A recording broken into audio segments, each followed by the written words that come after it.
नमस्कार जय जगन्नाथ सांग मैंने आशा कर समस्ते भल थे मुझे बहुत भल अच्छी तो सकाल नुआ ब्लॉग को आपको ढेर सारा स्वागत मो चैनल जो भाई भाई मैंने नुआ थे सब्सक्राइब करदे और लाइक शेयर कमेंट करने को जमारे भूलें आपण मैंने भावती मुझे सकाल सकाल सजबाज हो रेडी है नुआ शाढ़ी पे पिंधि माने कौटी जीवी तो कौटी जी आपने वीडियो को पूरा कंटिन्यू करूँ जापारे मशा गोटे आसी खाली एपट सेपट हो देखते ये मोर खाइबार कौन अच्छे मुढ़ी घाट ये काली अष्टपरी माने दादा घर जाता सब देचन तरकारी सब तरकारी थी घाट आ मुढ़ी थंडा जेहेतु हो जाए आज मुढ़ी खाइबी पखाड़ खाइबिनी कौटी जाऊँगी कौन नाई आपण मैंने जानवा वीडियो पूरा कंटिन्यू करूँ खाई दूँ जल्दी जल्दी झील को तो रेडी कर देची खाई दूँ खाली स्वामी खाईदे आम बाहर जीवु आहो मशाटा देखो कि कामुड़ी ते बदमाशिया मशा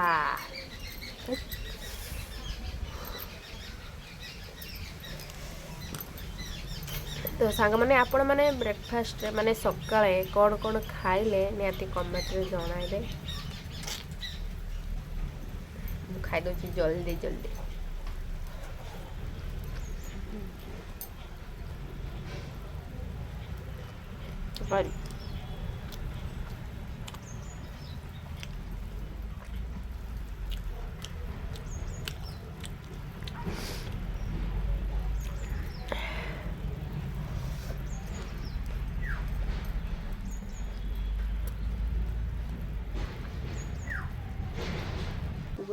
कहदेनी जीवा आम जाऊँ आज गुगल पोलियो बारी अच्छी जाऊँ हॉस्पिटल तो पोलियो देवी आठ घर को जी माँ पाखक खाई दे देवता आसमु देखिए ता मर्जी कौन कहूँ मन बता कौन कौच जीवा जीव बोले से आगुतरा रेडी बोलो चलो चलो लेट हो बापा मुझे छाड़ी आसिकी काम को जीवे चलो आप मैंने सांग मैंने वीडियो कंटिन्यू रहतु आ देखु आम पड़े जाऊँ आप तो जाने सारे देखु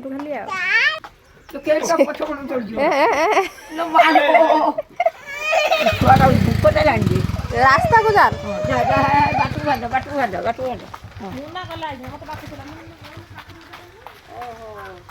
ये भी खाइयो ओहो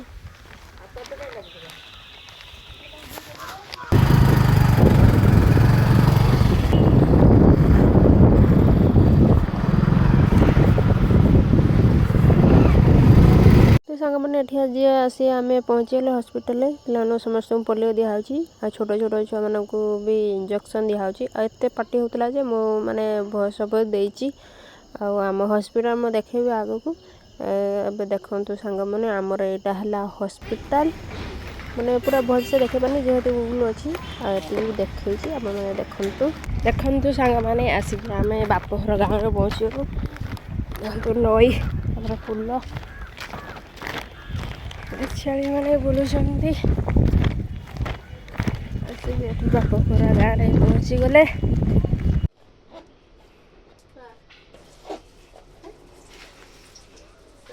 देखु आसिक आज बापघर पहुँची गलु आज दीदा खाई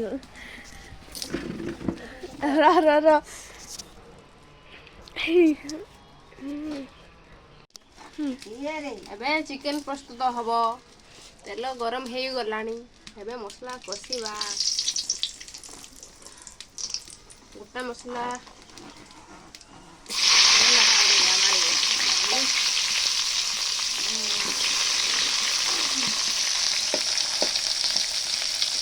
देख मैंने गुगुल मोबाइल देखिए खाऊँ झेदा खुई दौची बायण बायण भजा नहीं खाता आम हाथ देखु बरपुली आमर ये ढेर बरपुली गछ अच्छी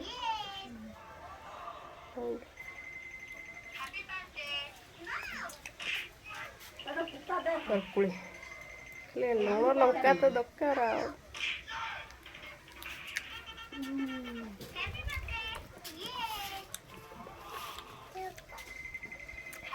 ଚିକେନ୍ ହେଲା ଭିତରେ ମୁଁ କୁଳିକି ସବୁ ସଫା କରିଦେବି।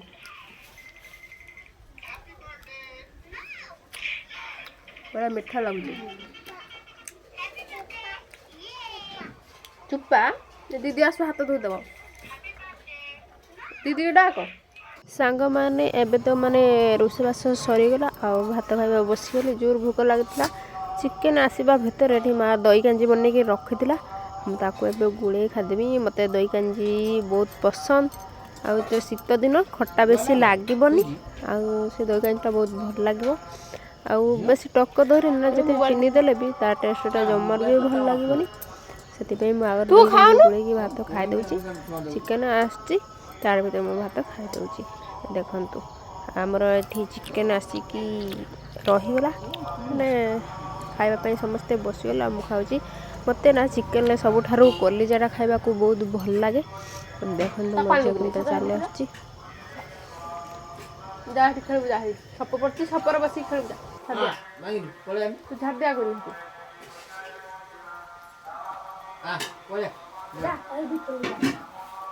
ଭିତରେ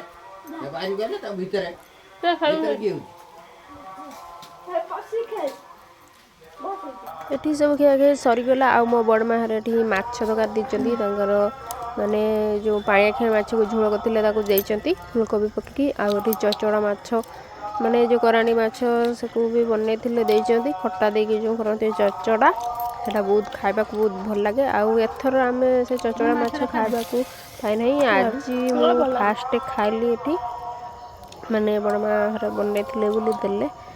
ଆଉ ଏବେ ଖିଆଖିଇ ଚାଲିଛି। ଖାଇକି ଶୋଇବି। ଶୋଇକି ଉଠିଲେ ଯାଇକି ଘରକୁ ଯିବି। ଏବେ ତ ଶୋଇକି ଉଠି ସାରିଲିନି। ଆଉ ଯେହେତୁ ମାଇକି ମାନେ ଏଠି ଜଣଙ୍କ ଘର ପୋଥି ବସିଛି ସେଥିପାଇଁ ମାଇକି ଫାଇକି ବାଜୁଛି। ଯେତେବେଳେ ପାଠ ହେଉଛି ମୁଁ ସେତେବେଳେ ମାନେ ମାନେ କିଛି କହିପାରୁଛି ମାନେ କପିରାଇଟ୍ ଲାଗିବନି। ଆଉ ଯେତେବେଳେ ଗୀତ ଫୀତ ଲଗାଇ ଦେଉଛନ୍ତି ସେଥିରେ କିଛି କହି ହେଉନାହିଁ। ଆଉ ଏଠି ଦେଖନ୍ତୁ ମୋ ମା ତା ବାଡ଼ିରେ କ'ଣ ଲଗେଇଛି। ମୋର ଶାଢ଼ୀକି ସବୁ ଘେରାଇକି ସେ ଗଛ ଲଗେଇଛି। ବେଶୀ କିଛି ଲଗେଇନି। ଟମାଟୋ ଲଗେଇଛି, ଶାଗ ଲଗେଇଛି ଆଉ ଅଧିକା ଲଗେଇ ନାହିଁ ଯେହେତୁ ଫାଙ୍କା ଅଛି ବାଡ଼ି ସେଥିପାଇଁ ଷେଣ୍ଢ ମେଣ୍ଢ ପଶିଯିବେ। ଆଉ ଦେଖନ୍ତୁ ତା ବାଡ଼ିରେ କେମିତିଆ କଦଳୀ ପଡ଼ିଛି। 2 ଫେଣା କଦଳୀ ପଡ଼ିଛି ମାନେ 2 କାନ୍ଦି ପଡ଼ିଛି। ଏଠି ସବୁ ପୁଇ ଡଙ୍କ ସବୁ ପଡ଼ିଛି ତଳେ। ଗୋରୁ ଛେଳି ସବୁ ଖାଇଯାଉଛନ୍ତି। ଆଉ ସେଥିପାଇଁ ମାନେ ଏମିତିଆ ଶାଢ଼ୀ ସେ କରିଛି। ଆଉ ଜାଲ ଦେଇଥିଲେ ଭଲ ହେଇଥାନ୍ତା। ତା ବୁଦ୍ଧି ଲଗେଇକି ସେ ତାର ଯାହା କରିଛି। ଆଉ ଏଠି ଦେଖନ୍ତୁ ସାଙ୍ଗମାନେ ଗୋଟେ ବାଇଗଣ ଗଛ ଦେଖନ୍ତୁ ଗୋଟେ ମଣିଷ ମାନେ ଉଞ୍ଚା ହେବ ମାନେ ମୋତେ ତ ପାରୁଛି ଏ ଗଛଟା। ତାକୁ ବି ଶାଢ଼ୀ କରିକି ରଖିଛି। ଆଉ ସେଥିରେ ବି ବାଇଗଣ ଧରିଛି ଲମ୍ବା ଲମ୍ବା ବାଇଗଣ। ସେଇଥିରୁ ବାଇଗଣ ନେଇକି ଭାଜିଥିଲା। ଆଉ ଏଟା ହେଉଛି ବରକୁଳି ଗଛ। ଏଇ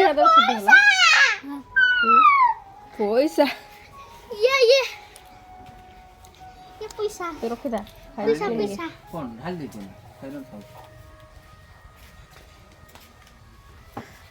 ଖାଇଲ ନା। ଏବେ ତ ସାଙ୍ଗମାନେ ଆମେ ଘରକୁ ଯିବା ପାଇଁ ବାହାରିଲୁ। ଝିଅଠି ଛୁଆ ଝିଅ ଗୋଟେ ଫଟୋ ଉଠାଇ ଦେଉଛି। ଆମ ଭିଡ଼ିଓ କେମିତି ଲାଗିଲା ଗୋଟେ ଛୋଟ ଲାଇକ୍ କରିବେ, ସେୟାର କରିବେ, କମେଣ୍ଟ କରିବେ। ଚ୍ୟାନେଲ୍ ନୂଆ ଥିଲେ ସବସ୍କ୍ରାଇବ୍ କରିଦେବେ। ଦେଖନ୍ତୁ ତାଙ୍କର ମାନେ ଫଟୋ ଉଠା ଜମାରୁ ସରିବନି। ଆଉ ଆପଣମାନେ କଣ୍ଟିନ୍ୟୁ କରନ୍ତୁ ଆଉ କମେଣ୍ଟରେ ନିହାତି ଜଣାନ୍ତୁ।